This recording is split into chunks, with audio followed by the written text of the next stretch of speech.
एक तो जिसको पता नहीं होता, अटेंडेंट बताते नहीं है कि उनको कैंसर है, बहुत जल्दी क्योर हो जाता है वो पेशेंट, 2-3 महीने में, 4 महीने में ठीक हो जाता है। सांस लेने को हमें हवा नहीं मिल रही है, पीने को शुद्ध पानी नहीं मिल रहा है, खाने को शुद्ध रोटी नहीं है, और फिर उसके साथ साथ हमने अपनी दिनचर्या बदल ली।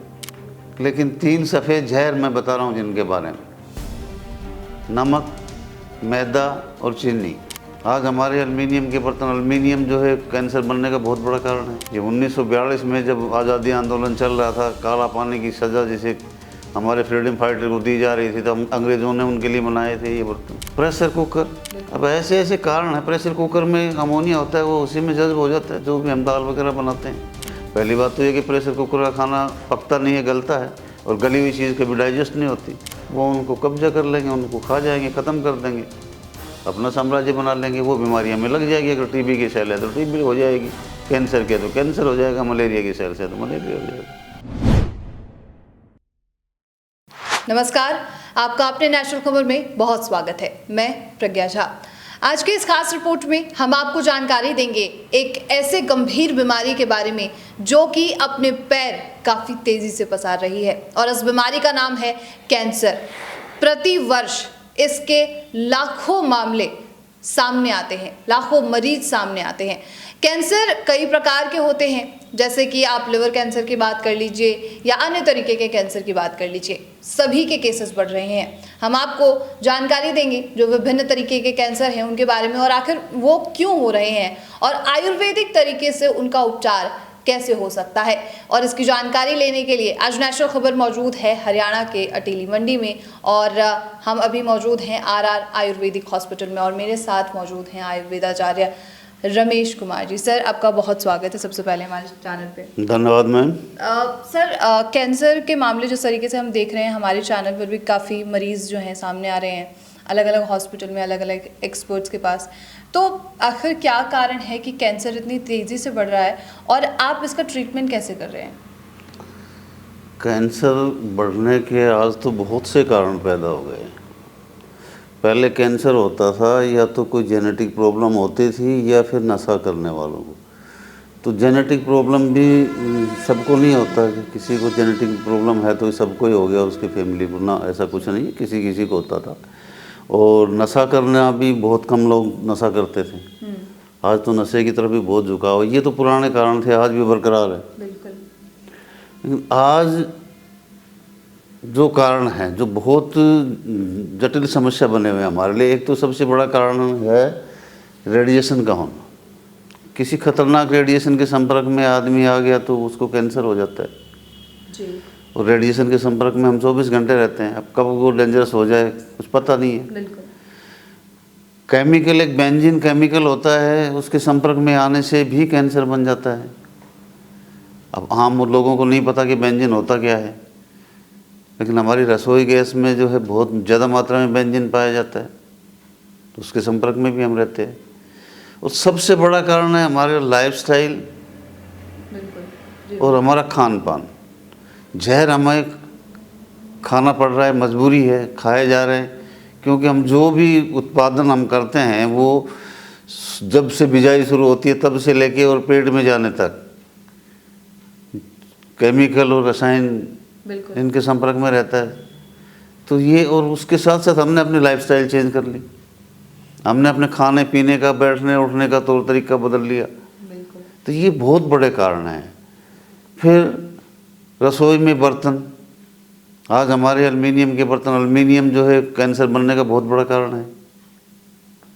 ये 1942 में जब आज़ादी आंदोलन चल रहा था, काला पानी की सज़ा जिसे हमारे फ्रीडम फाइटर को दी जा रही थी, तो अंग्रेज़ों ने उनके लिए बनाए थे ये बर्तन कि यहीं खाएं। हम अभी कर रहे हैं जैसे, हाँ, उस एल्युमिनियम आज हमारी रसोई की शान है।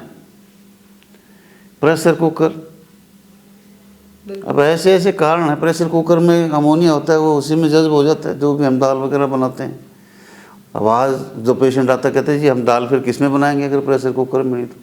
पहली बात तो ये कि प्रेशर कुकर का खाना पकता नहीं है, गलता है, और गली हुई चीज़ कभी डाइजेस्ट नहीं होती।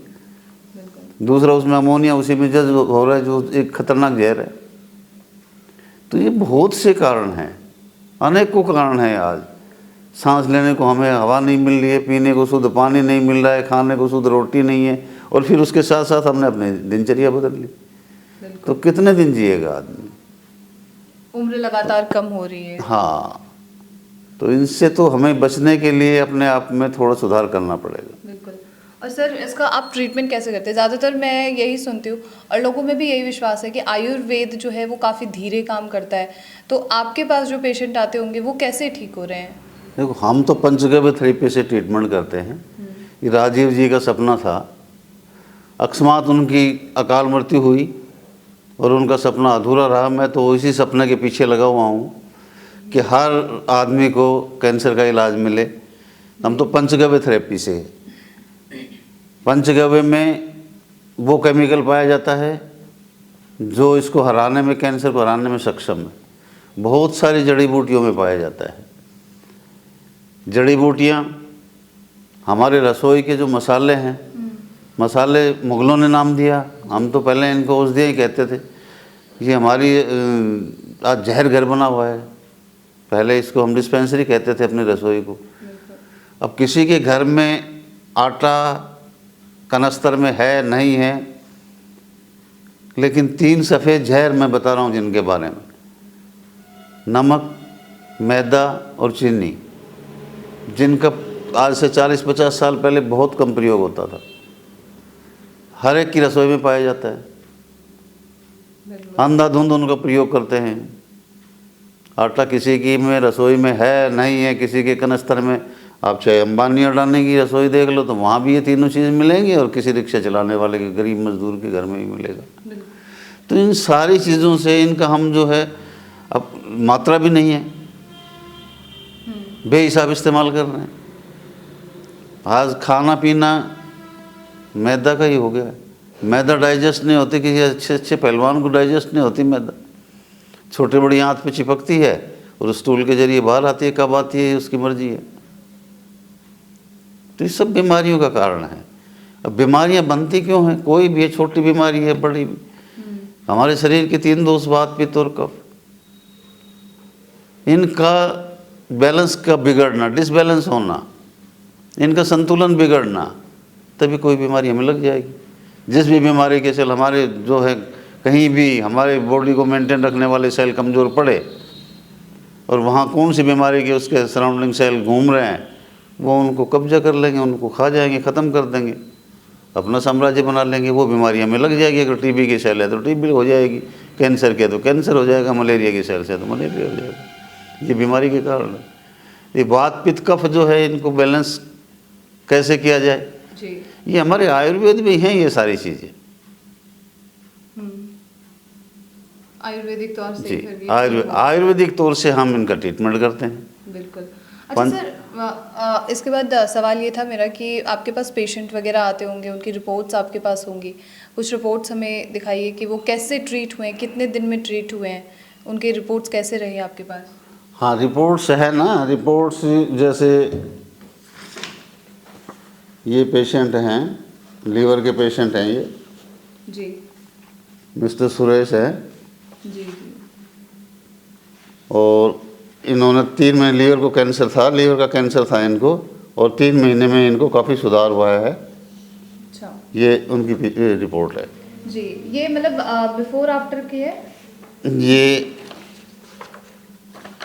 7/6/2023। 7/6/2023 की ये पुरानी रिपोर्ट है उनकी, और उसके बाद में नई रिपोर्ट है 23/9/2023 की, आज की है। जैसे आप देख भी पा रहे हैं मेरे हमारे स्क्रीन पर, आप देख पा रहे होंगे कि आखिर कैसे जो चेंजेस आ रहे हैं एक पेशेंट के रिपोर्ट में, वो कितनी तेज़ी से आ रहे हैं। अच्छा सर, ये पेशेंट जब आपके पास आया था तो उसकी कंडीशन क्या थी उस वक्त में? कंडीशन काफ़ी ख़राब थी। इनको पीलिया बना हुआ था, ओटीपीटी बढ़े हुए थे। अब देखो कितने खतरनाक तरीके से बढ़े हुए थे ओटीपीटी, और अब ये नॉर्मल है, और ये 18 और 29 के आसपास आ चुके हैं। जी। आप देख भी रहे होंगे सारी तस्वीरें, जैसे कि रिपोर्ट्स के आप स्क्रीन पर देख रहे होंगे। अच्छा सर, आपने क्या क्या डायग्नोस किया था और क्या क्या टेस्ट करवाए थे इनके, और और फिर क्या क्या इनको आपने दवाइयाँ वगैरह रिकमेंड की? नहीं, रिपोर्ट ये अपने साथ लेके आए थे, हमने कोई डायग्नोज नहीं करवाया। अच्छा। अभी करवाया है हमने, तो जब 3 महीने के बाद में जब ये आए हैं और काफ़ी खुशहाल नज़र आ रहे हैं, तब इनके टेस्ट करवाए हैं। अच्छा। और अब वो बिल्कुल ठीक है। आपके पास ऐसे ही तो कोई दबाव नहीं होता कि सिर्फ आपके ही लैब में कहीं जाके वो टेस्ट कराएं या कहीं से भी? नहीं नहीं, कहीं से भी, हमारी लैब की टेस्ट थोड़ी है, कहीं से भी करवाए वो लेके आते हैं, हमने करवा के आते हैं। मैं तो यही बोलता हूँ कि भाई 3-4 महीने मिनिमम दवा आप खाओ भरोसा करके। अब सब पेशेंट सब डॉक्टर से ठीक नहीं होते, बिल्कुल। ये तो डेफिनेटली सब जानते हैं। मैं ये दावा नहीं करता कि मैं सारे पेशेंट मेरे ठीक हो रहे हैं। अब पेशेंट भी 2-3 प्रकार के होते हैं। जी। एक तो जिसको पता नहीं होता, अटेंडेंट बताते नहीं है कि उनको कैंसर है, बहुत जल्दी क्योर हो जाता है वो पेशेंट, 2-3 महीने में 4 महीने में ठीक हो जाता है। जिन्हें पता ही नहीं है। जिन्हें पता नहीं है कि मुझे ये बीमारी, ये बताते नहीं है। अच्छा। एक पेशेंट वो होता है जिसे ये पता है कि मुझे ये बीमारी हो गई है और इससे निजात पानी ही पानी है, और दृढ़ निश्चय कर लेता है, तो वो हराता भी है कैंसर को, डेफिनेट ठीक होता है वो। बिल्कुल बिल्कुल। और ऐसे कितने पेशेंट आपके पास होंगे जिन्हें आप ट्रीट नहीं कर पाते?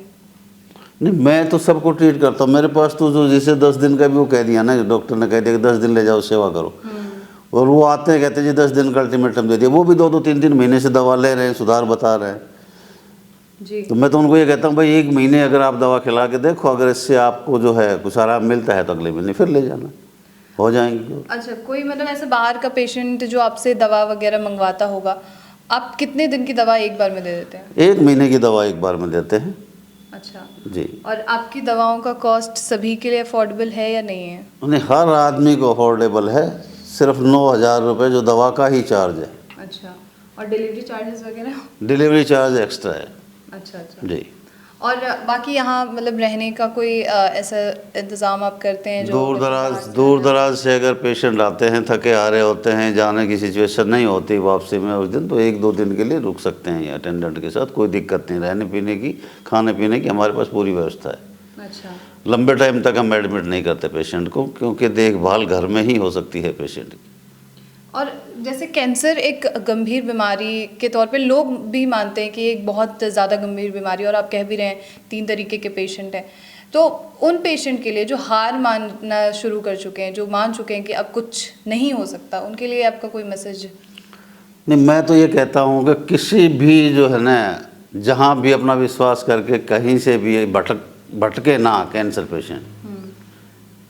इधर उधर ज़्यादा भटकते हैं कि वहाँ झाड़ा लग रहा है, वहाँ ठीक हो जाएगा, वहाँ ये हो जाएगा, ये ऐसा कुछ नहीं है। बिना दवा के बीमारी ठीक नहीं होती। तो किसी भी प्रतिष्ठित डॉक्टर से जो है अपनी दवा ले, वहीं अपना इलाज करवाए। अगर 1 महीने में रिलीफ उसको नहीं मिलता तो फिर वो चेंज कर सकता है। सर आखिरी सवाल होगा आपसे कि हरियाणा के अलावा भी आपका कहीं और सेंटर है आरआर हॉस्पिटल का? हाँ, हरियाणा के अलावा मैं दिल्ली नांगलोई में बैठता हूँ हर संडे को। अच्छा अच्छा जी। और वहाँ पे पेशेंट का क्या? वहाँ जो दूर दराज से पेशेंट आने वाले होते हैं, मोस्टली जो दूर दराज से पेशेंट आते हैं वो दिल्ली में आके आनंद विहार, कश्मीरी गेट, सराय काले खां, धौला कुआं या निजामुद्दीन रेलवे स्टेशन, पुरानी दिल्ली, नई दिल्ली, इनके बीच में भटक जाता है। इतना टाइम यहाँ आने में नहीं लगता, उससे कहीं ज़्यादा टाइम वहाँ लग जाता है। तो उनकी तकलीफ़ को देखते हुए, उनकी डिमांड पे मैं एक दिन संडे के दिन 9 बजे से 3 बजे तक नांगलोई दिल्ली में बैठता हूँ। मैं एड्रेस आपको जी बिल्कुल भेज दूँगा। बहुत शुक्रिया सर आपका, और आशा है कि जल्दी आपसे दिल्ली में भी मुलाकात होगी। ओके। जैसा कि आपने सुना कि आरआर हॉस्पिटल जो कि अब दिल्ली में भी खुल चुका है, एक सेंटर वहाँ पर है, और आचार्य जी खुद भी जाते हैं वहाँ पर, लोगों को देखते हैं, ट्रीट करते हैं। और लिवर कैंसर या फिर किसी भी प्रकार की जो कैंसर के बारे में हम आपको जानकारी दे रहे थे शुरुआती दौर में, वो आयुर्वेदिक तौर से कितनी आसानी से ठीक हो सकता है, इस बात की जानकारी भी आपको इस वीडियो में दी गई है। अगर अभी भी आपके पास कोई सवाल है या पेशेंट की रिपोर्ट को देखने के बाद अगर आपके मन में कोई सवाल उत्पन्न होते हैं तो उसे बताइएगा। तब तक के लिए नेशनल खबर के साथ बने रहिए।